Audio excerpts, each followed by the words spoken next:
সরকারি চাকরি সংশোধন অধ্যাদেশ ২০২৫ বাতিলের দাবিতে সচিবালয়ে কর্মকর্তা কর্মচারীরা টানা পঞ্চম দিনের মতো আন্দোলন করেছেন। বৃহস্পতিবার বেলা 11:30টার দিকে সচিবালয়ের ৪ নম্বর ভবনের সামনে সমবেত হন তারা।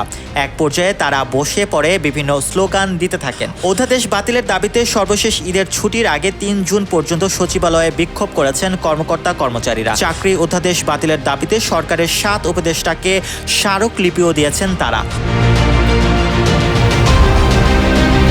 ১৫ জুনের মধ্যে চাকরি অধ্যাদেশ বাতিল না করলে ১৬ জুন থেকে কঠোর আন্দোলন কর্মসূচি ঘোষণার হুমকিও দিয়েছেন কর্মচারী নেতারা। এর মধ্যে গত ৪ জুন সরকারি চাকরি সংশোধন অধ্যাদেশ ২০২৫ পর্যালোচনা করে সুপারিশ দিতে আইন, বিচার ও সংসদ বিষয়ক উপদেষ্টা আসিফ নজরুলকে আহ্বায়ক করে একটি কমিটি গঠন করে মন্ত্রিপরিষদ বিভাগ। সেই কমিটি প্রথম বৈঠকে বসতে যাচ্ছে। কমিটির সুপারিশ দেওয়া পর্যন্ত কর্মচারীদের আন্দোলন কর্মসূচি থেকে বিরত থাকার আহ্বান জানিয়েছেন আইন উপদেষ্টা।